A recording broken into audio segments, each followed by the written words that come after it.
মজার মজার একটা দিন ছিল। এই দিনটা আর জীবনে আমাদের আসবে না। ও আমার ওনাদেরকে ছেড়ে ঈদ করা ইটস ভেরি টাফ। আনন্দমানকে একসময় আসলামের আম্মাকে দেখার জন্য খুলনাবাসী শুধু নয়, ঢাকার থেকে সাপোর্টারে গিয়ে আমার বাড়িতে মানে ভরে যেত।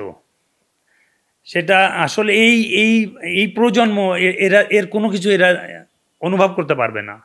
এটা যে কি আনন্দ, সারা বাংলাদেশের মানুষ আমাকে যে সম্মান দেখিয়েছে, যে আনন্দ দিয়েছে, আল্লাহর কাছে হাজার শুকরিয়া যে আমি একটা নগণ্য ছেলে হয়ে ওই অজপাড়া গায়ে থেকে এসে ঢাকা মাঠে সহ আন্তর্জাতিক পর্যায়ে দাপিয়ে আমি বাংলাদেশ হয়ে আমি হ্যাট্রিকও করেছি ইন্টারন্যাশনাল ম্যাচে।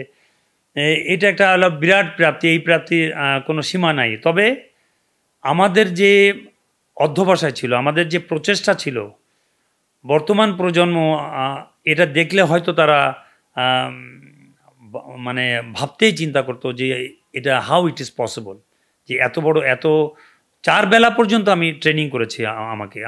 আমার জার্মান কোচ ছিল, সে আমাকে স্পেশালি আমাকে ট্রেনিং করাতেন এবং সে ডেফিনেটলি আমার ভিতর কিছু দেখেছিল বিধায় সে চেয়েছিল যে আমার কাছ থেকে পুরোটা বের করে আনার।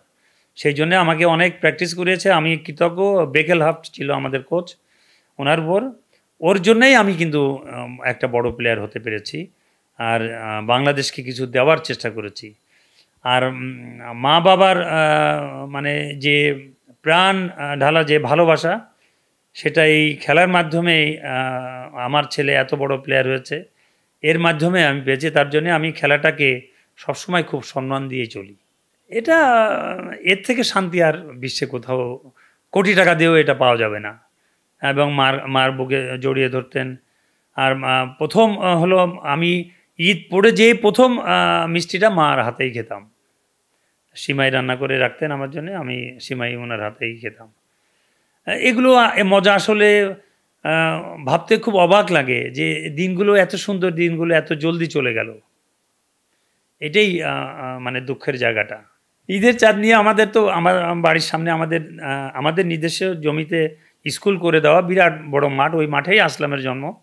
ওই মাঠে সারিবদ্ধভাবে কে আগে দেখবে সেটা নিয়ে ব্যস্ত থাকতাম এবং কে আগে চিৎকারটা দিবে এইটা শুনতেই আমরা মুখিয়ে থাকতাম। এটার আনন্দটা অন্যরকম আনন্দ আসলে। না, এই দেওয়াটাই আমি মনে করি অনেক মজার এবং দুটো পয়সা কারোর সাহায্য দিয়ে যদি আমি তার পাশে দাঁড়াতে পারি, নিজেকে আমি অনেক ধন্য মনে করি।